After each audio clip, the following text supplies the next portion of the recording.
I'd like to welcome everybody to our second Tuesday night chat. For those of you who don't know me, I'm Captain Frank Mummert. I'm one of the instructors here at the Maryland School of Sailing and Seamanship.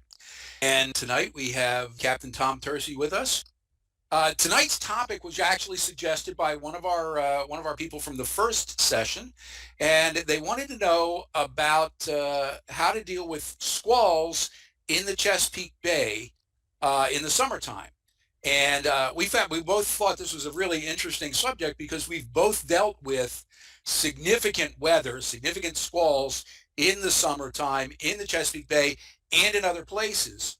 So what I want to start out talking about is just I'm, I'm going to ask Tom to tell us about one of his. He's got some really great squall stories. So Tom, if you can give me one, start us out with a squall story, I'd appreciate it here.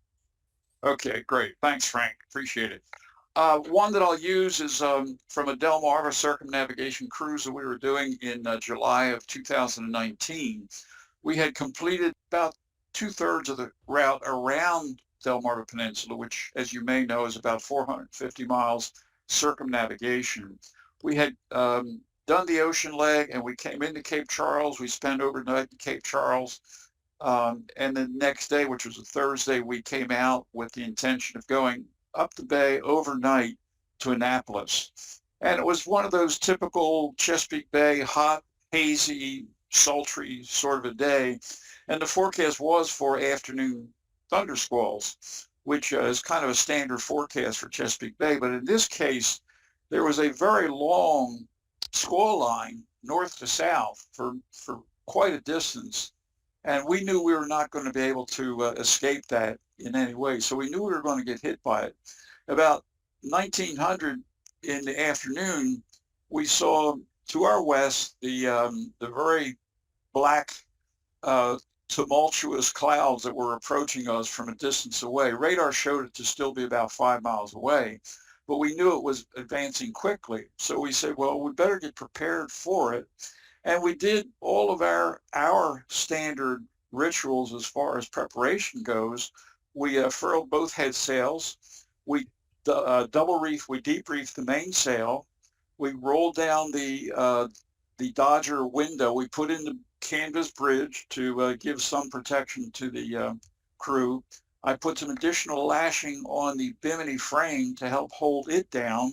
I assigned a crew member to go on our radar down below and our AIS and to pick up the location of all the various boats and ships that might be a potential threat to us, make a list of their names, their locations, their direction of travel, their course and speed, and be ready to talk to them by VHF if we have to.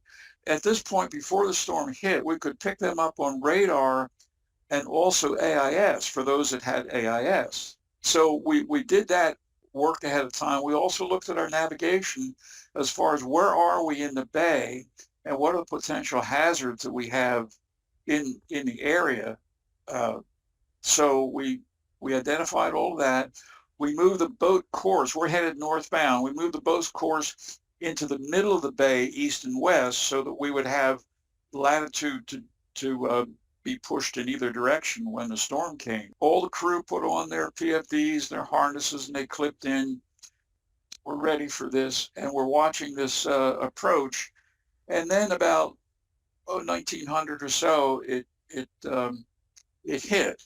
And one of the first indications you get when a squall is hitting usually is a very cold blast of air. And you can actually see it coming across the water, roiling the surface of the water. But also when it hits and it's cold, and I'm not talking about cool, I'm talking about cold, because that's a downdraft coming from higher altitudes, coming down and spreading out horizontally, and it hits you with that cold blast. You know that you're about very close to getting hit with a squall. So we're prepared. I had instructed the helmsman on how to handle the boat under sail, no engine, and basically that is to follow the storm around. We don't want the wind to get back of us. So my instruction to the helmsman was that he keep the wind at an apparent wind angle of about 50 degrees apparent wind angle, whether it's port side or starboard side. But once we commit to, let's say, port side, port tack, he's going to stay on port tack and basically follow the squall around. Normally, what will happen is the wind direction is going to rotate as the storm passes you. And you might go part of a circle, you might go a full circle in some cases. So we're pretty much prepared, and the squall hit, and it went from nothing, 10 knots, to 45 and 50 knots, like within a minute, within a half a minute, as soon as that cold blast hit us. And Charles on the helm did an excellent job of following the storm, keeping the apparent wind at about 50 degrees, driving torrential rain, couldn't see a thing, wind blowing like stink. And Charles was on the helm, and he was smiling with a great big smile because he was, number one, he was self-satisfied with the great job he was doing.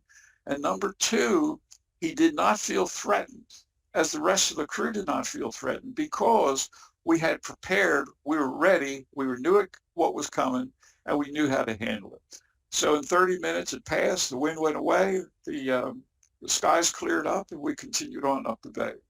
So it was a good time. Excellent story. Excellent. Well, Tom, you mentioned several things that indications that you knew the storm was coming.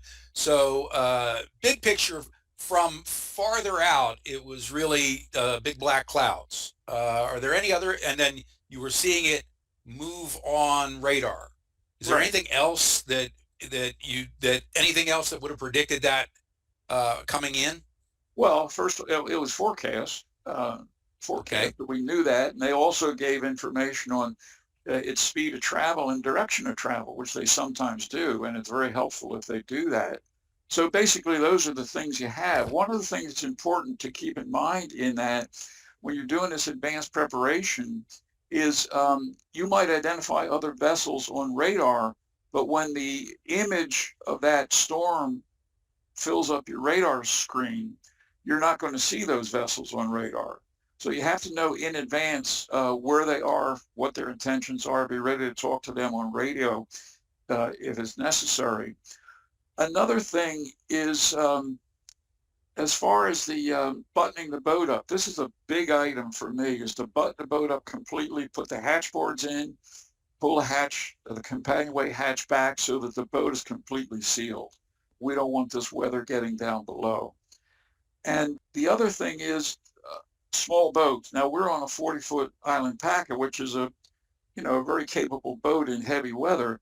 But if you're on a smaller boat, like under 30 feet, you might consider a different approach to this. Now, my prescription for these situations is to do it under sail. I have better control of the boat and better stability under sail than I do with no sail and rocking and rolling on the engine, which is a tough way to go. So you're much, much better off under sail. However, when you get under 30 feet, that might be a challenge for you also. So the question is, okay, do I run for port? And my prescription there is don't run for port unless you're absolutely sure that you can make it well before the storm, like in the early afternoon, since it's in the forecast. If a small boat under 30 feet is not going to run for shore, then you might consider anchoring during the storm. And if you pick a place to anchor, you want to make sure that you've got plenty of sea room in case you start dragging anchor. And in that case, you might consider having the engine available in case you want to take the pressure off the anchor during the worst of the blow. Okay. So those are just some thoughts. Yeah, Tom, I agree with you completely. I was going to ask about what you thought of the idea of dumping the sails and just trying to motor in, but obviously, as you said, it's going to depend. I remember doing a 104 or 3 or 4 years ago with two students, and we had that big black line of clouds coming up. We were already motoring back toward Langford Creek, and we got just south of the entrance to Langford Creek when it hit us. And anybody who's ever sailed with me knows the expression I'm about to use. offshore at night, 30 knots of wind, because that's basically the level we're trying to train people at.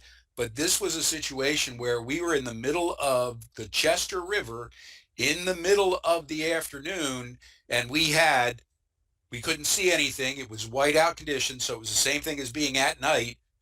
And we had one mark that we could use as a point of reference, because we did on the 32s. We don't have radar, we don't have AIS, we don't have chart plotters. We just had to keep in that one position. And because we'd already been motoring, we didn't put the sails back up. But what would you think of that? If you were, how far do you think you should go before you make the decision to pull um, to pull the sails back up and just try to run it out? Well, I think it's a question of control and comfort. In other words, it's very uncomfortable in those conditions if you have no sails up and you're motoring. You know, I mean, the sail gives stability to the boat. It holds it pressed to one side and it minimizes the rocking and rolling of the boat. So I just feel much more comfortable doing this under sail than under motor. Your question as to how far do we do? It's if you got the forecast and you have time to, in a small boat, to get into port, my recommendation is early, a couple hours in advance of the storm, get in. Uh, Otherwise, the anchoring is if you get caught there and there's no place to go.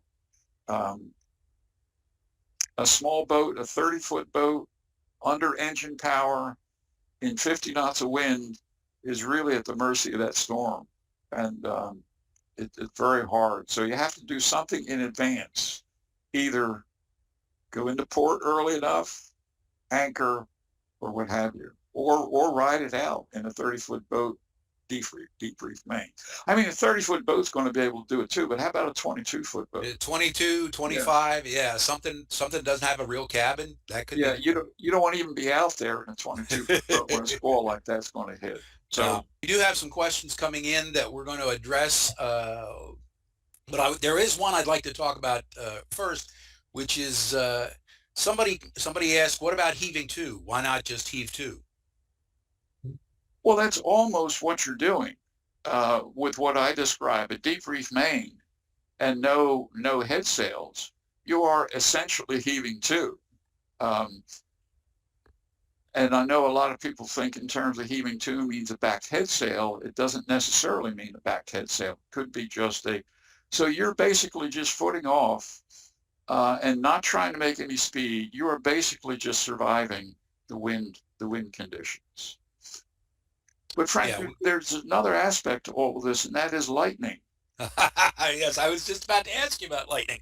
Do you happen to have a story about lightning? My first thing about lightning is the fact that if you see lightning, it always comes towards you. It never goes the other direction. And the question is downstrike. There's lightning that lights up the clouds, and we call it heat lightning, right? But a downstrike is what I'm concerned with mostly. So if I see lightning 5 miles away, I'm going to do something to deal with that. Number one, I'm going to prepare the boat and the crew like we did in this case that I talked about. But also with lightning is the fact that you have those strong conditions and you have the potential for the lightning strike itself. So we were on another Delmarva cruise in late afternoon, again, sultry summer on Chesapeake Bay, and we were going from Chesapeake Bay towards the Delaware River through the C&D Canal, and we were heading towards Summit North Marina, which we were going to overnight in.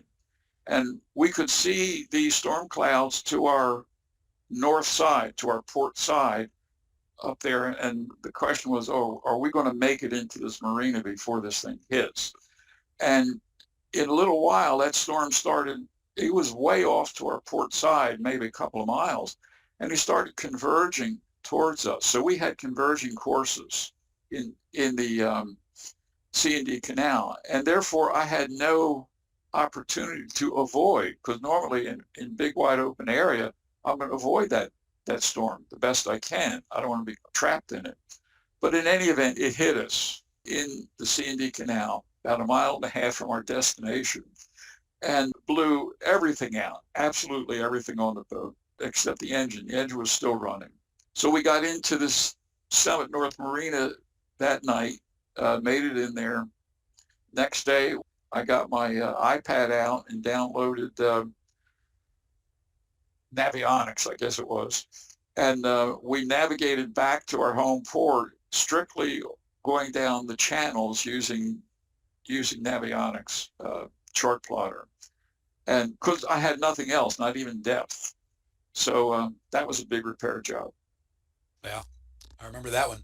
So when we're talking about lightning, how do we, is there anything we can do to mitigate the problems like that?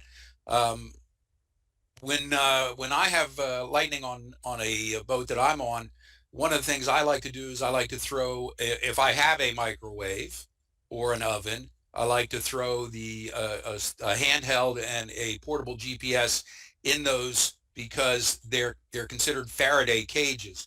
Can you think of anything else that we could do that we would need to do to mitigate that lightning strike beforehand? Right. Okay, well that's a yeah, that one always helps. Um, that's why we always take it. I always take on the offshores. We always take a chaplain. No. Yeah, I know in a lot of these a lot of the texts they talk about taking like a battery cable and clipping it to the shrouds and then dropping that over the side. Yeah, do you have any experience with that? I've never Oh, done that. well, these are things you do in advance. Number one, you do want to make sure your boat is grounded because when we got hit with the lightning, my first concern was two things. Number one, or three things. Did anybody get hurt? Did we punch a hole in the hull or did we start a fire?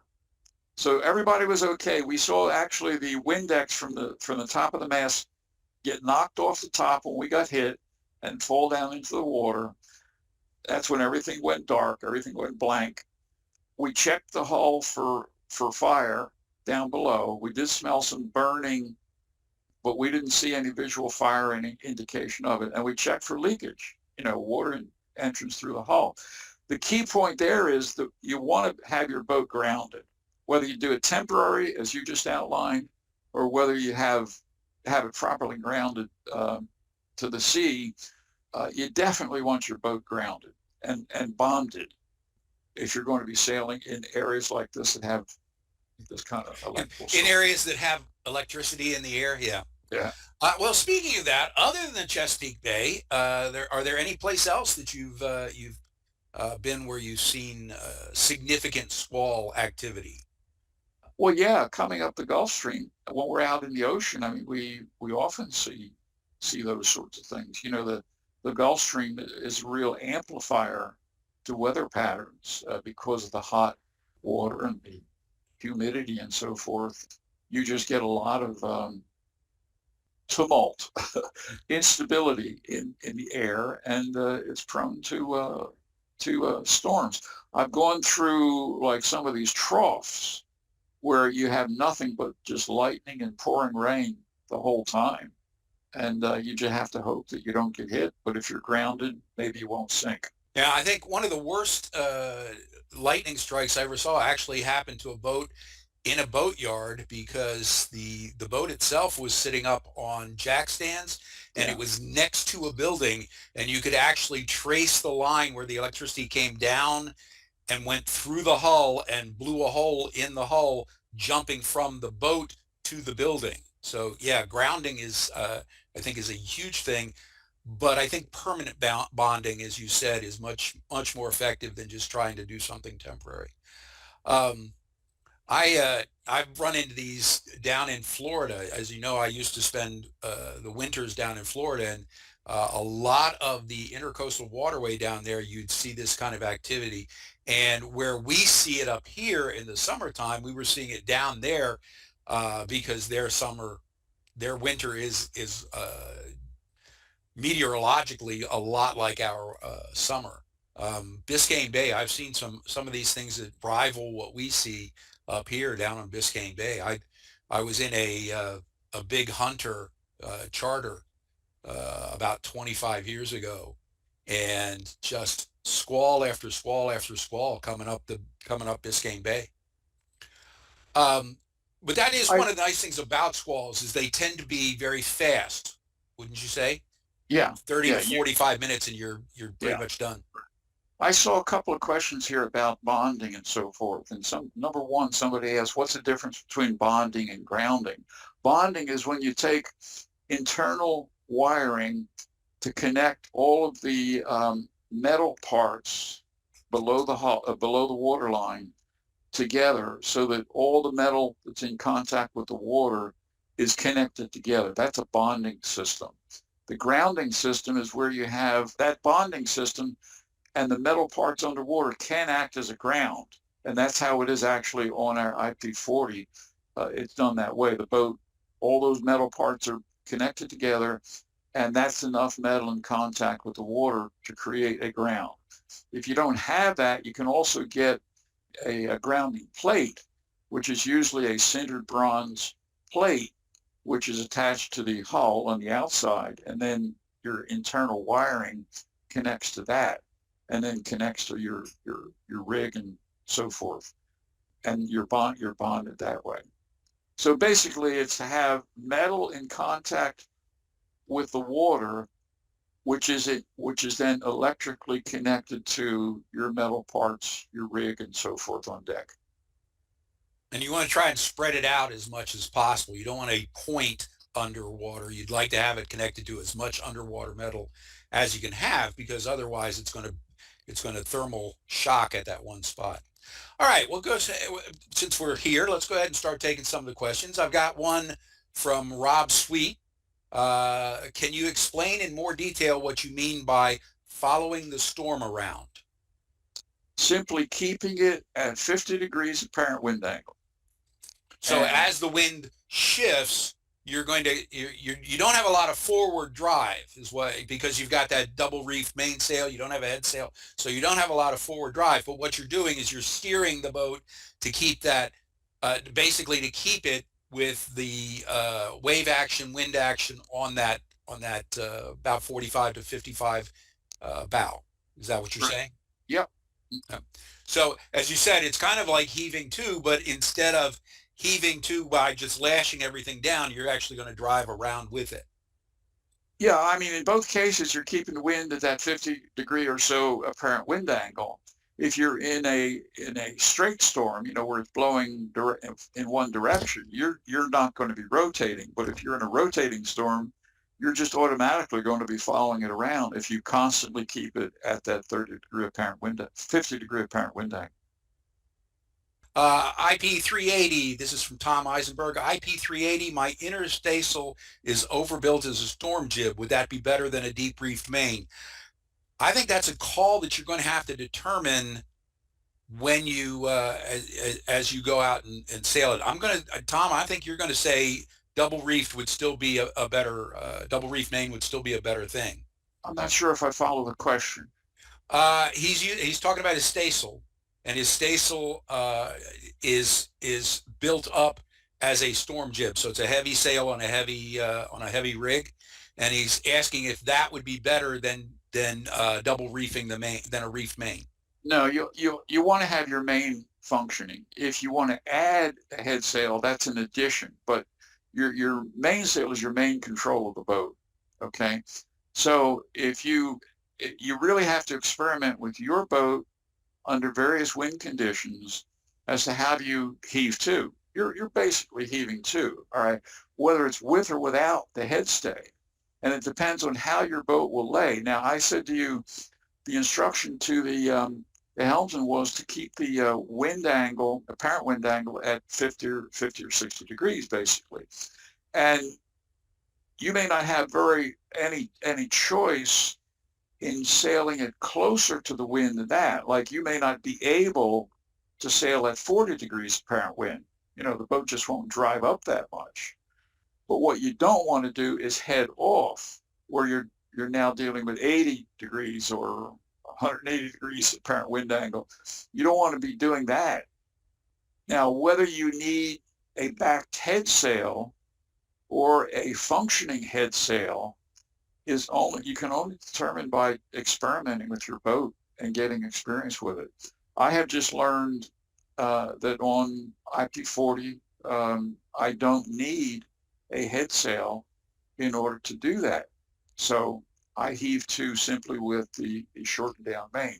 But it's a matter of experimenting with your boat, is my answer to your question. Yeah, I agree completely. Oh, but I would not in any case be sailing with only the head sail. Always you want the main up. Yeah. Okay, Tom also asks, he didn't track the tying down of the bimini supports. Could you elaborate? Basically, that's just if wind gets underneath that bimini, it's going to make it into a sail of its own. So you want to make sure that that structure is tied down well as well. Uh, Here's an important point on that. This is something you want to do before you leave the dock. And this is you want to inspect your bimini frame and your Dodger frame and critically look at all of the joints in those frames, in those tubular frames. And a lot of those joints are connected with set screws. You have a fitting, you have a stainless tube going into the fitting and a set screw. And you have to ask yourself, if that particular joint comes apart at 50 knots, what kind of an issue am I going to be dealing with? You may be dealing with the entire bimini getting blown off, or maybe hanging on with one side and blown off the other side. So one of the things you want to do with your boat is in advance, inspect those frames, look at joints, and if you say this joint, if that comes apart with that set screw, I got big problems. Take the set screw out, drill through, and put a full screw in. It goes through both the fitting and the tube. So you have that connection secured completely. And you want to do that and look at those joints in advance so that you're prepared in that regard. And then the tie down part, I also take a piece of line and tie it to the highest point on the bimini frame and bring it down to a deck fitting, a half-inch line or 5/8, probably a half-inch line, and just tie it down. It's just like belt and suspenders. yeah, a lot of particularly on smaller boats, the bimini is held down by webbing straps, and those can be a real issue. As a matter of fact, I think if you're getting into a situation like this and you've just got webbing straps, it's probably better to strip those webbing straps off and fold the bimini down and tie it down. It's going to be wetter in the cockpit, but that's a whole lot better than having that whole structure rip off. Yeah, those straps that they use on a lot of the biminis and so forth, I would get rid of those if you can, and rig differently. And I would much rather have a rope that I can deal with rather than a webbing strap. Yeah. Webbing strap is hard to adjust. You can't. They're just hard to deal with. Well, as anybody who's seen any of our boats, you've done all of that, replaced all that stuff with stainless tubing and structural Right. things. Do we need to turn everything off? Um, Here's the thing. If it's off, there's a very good chance that it's not going to be affected by the direct lightning strike itself. But when that strike comes in, there's a thing called the electromagnetic pulse, and that can affect even gear that's been turned off. So just because your gear is off doesn't necessarily mean that it's protected, but it's a whole lot better to be off than on. Captain Tercey, why is having the wind behind you so bad? Doesn't that reduce the apparent wind load on the rigging? No, I don't want the wind to back me at all. For one reason, it relates to running off, and boats get into trouble in storm conditions when they're running off. The wind in front, the wind and the waves are on the strong part of the boat and the protected part of the boat, the pointy end of the boat. Okay, and the crew is in back of the Bimini and Dodger if they don't rip off. Overall, you just have better control. Once you head off the wind and you're on, let's say, a broad reach, then you have a corkscrew motion, and it's very hard to control the boat. The boat's going to be, under those conditions, just much less controllable. So if I am hove to, I've got my mainsail reefed way down, and I'm not in a hurry, not trying to get anywhere, just trying to survive the wind. And I simply keep the boat in that fairly stable condition. But you become very unstable in those conditions if you're headed off the wind. I have a question here. My backstay on an Erickson 28 splits just above the helm with the legs about 12 inches from the helmsman's shoulders. With heavy lightning, would you ever get everyone below until the worst is past? Well, you got to control the boat, right? I mean, somebody's got to be on the helm. So maybe you draw straws. I think of my two choices, I would much rather be up where I can see things and have a better view than to be below and not know what's going on, unless I'm the guy who's watching the radar. The other thing I'll add to that, this is where bonding and grounding comes in. When we got the lightning strike, we had, somebody was on the helm. We were moving along, and it was not you were not expected to get the lightning strike at that instant. So his hands are on the wheel. Well, he did not get fried because again, the bonding and the grounding of the boat provided a path for that electricity to pass on out. So I'm not sure that that's as much of a concern as you might think if the boat is properly grounded. I have one. If lightning can blow a hole in the hull and potentially sink the boat, is there any abandoned ship prep that is wise to do in advance of a lightning storm? I my number one answer to that is anytime you go out, you should already, if you're the captain, you should already have your abandoned ship prep in your head, and you should already have discussed what you need to do. We do that every time we get the 40 underway. Tom, what do you think? Yeah, I mean, that's part of a normal preparation that we do, as you say, all the time, uh, to have that preparation uh, prior to going on a cruise. Yeah, because you can say, well, if a lightning strike happens, yeah, well, if you run into something, if something runs into you, you may not have a lot of time to be making those decisions. So you should already have this is what we're going to do if something bad happens in your head. Well, the other part of it is if you blow a hole in the boat, it's not going to sink the boat immediately. Okay, so you do have things you can do. You have the bilge pump, you have buckets to bail water out, and a lot of people will carry a spare gusher pump. One of those half a gallon or gallon a minute pumps. And my point would be fine. You try to survive the boat and find a shoal to run to the ground on the shoal or run into a port if you can. But you're likely not going to be sinking the boat in 2 minutes. Yeah, I remember you were talking about the lightning strike up in the C&D Canal. That's not a difficult place to run aground. Right. There's a lot of places right near there. You're not going to sink. And would you motor at 50 or so degrees or keep the bow? If you're motoring, would you motor at 50 degrees or so or keep the bow straight into the wind? I was afraid at 50 to 60 degrees, the squall would push me to downwind. Um, that's going to depend on how much sea room you got. If you've got the sea room, I would still rather be pushed downwind and keep the boat at about 40 to 50 degrees off the wind, because it's going to affect how the boat's going to handle. Tom, what do you think? If you've taken the Well, sails down and you are motoring, still hold that 50?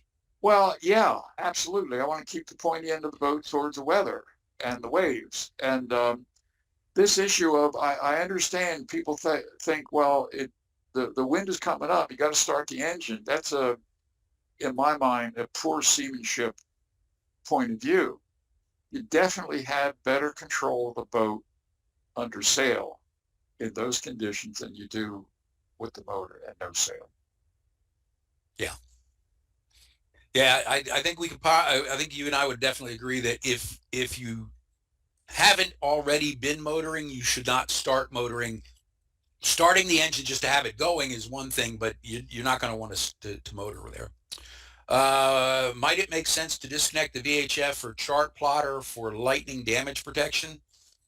If you can do it easily, sure. But in a lot of cases, for example, on Navigator, it would be a real pain to try and get that stuff disconnected quickly. And the thing is that particularly if your radar is putting out to your multifunction display, you want to keep radar, you want to keep AIS, so you don't want to turn off that multifunction display. Disconnecting the VHF, yeah, maybe. Let me make another comment on this. Survival of your electronics is your least concern.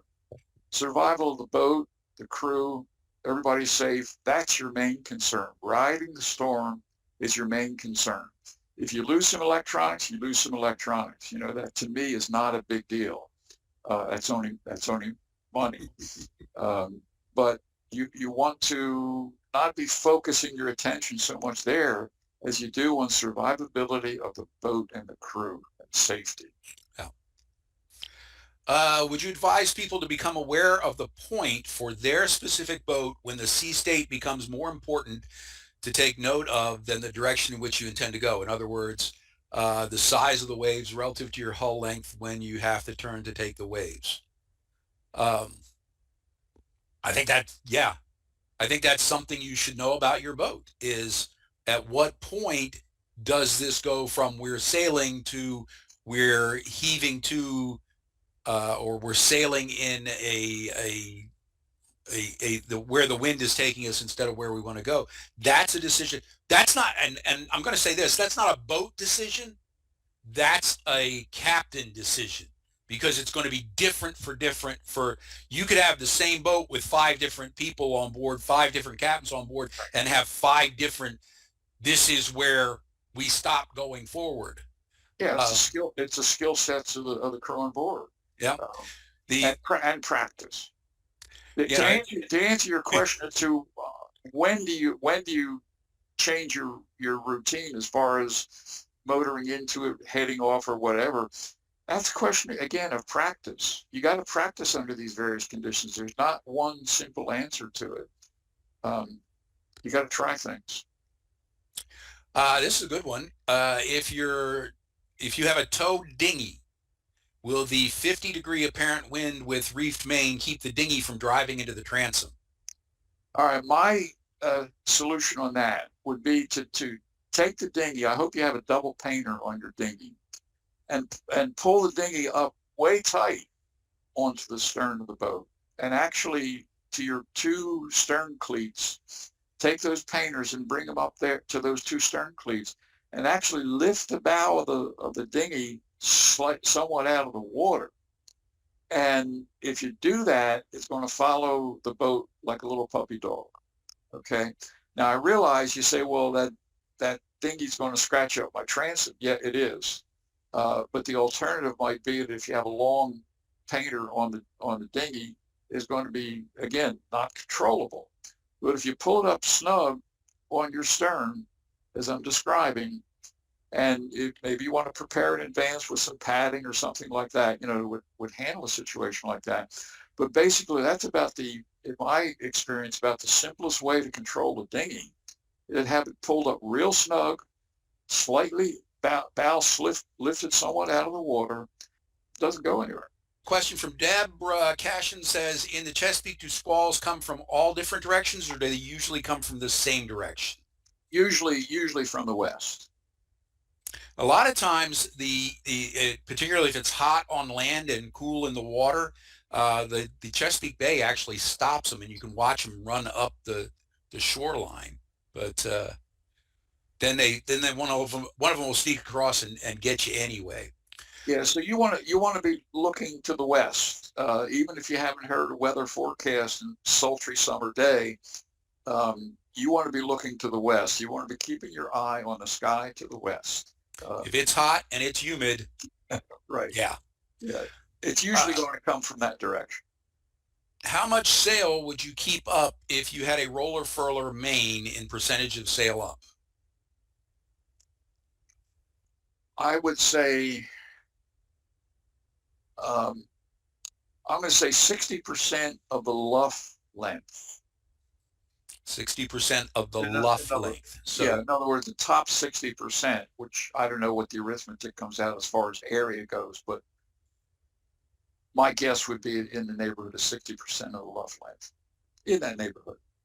and I think that would be where I would start and then adjust to the weather conditions. Because if you've got a roller furled main, it's not like with the slab reef mains we have, you got a spot and a spot. With that, if you got 60, you're down to 60% and you're still feeling overpowered, bring it in another five. Yeah, again, this is a balance between control of the boat and healing. I mean, generally, even at 50 knots, the wind is not going to roll the boat. It's going to be the waves that roll the boat. But you want to be able to control the boat well enough. And if you have not enough sail up, you're going to not have good control. All right. Well, that just about brings us to the end. All right, folks. Thanks for Okay. being here, and we'll see you in 2 weeks.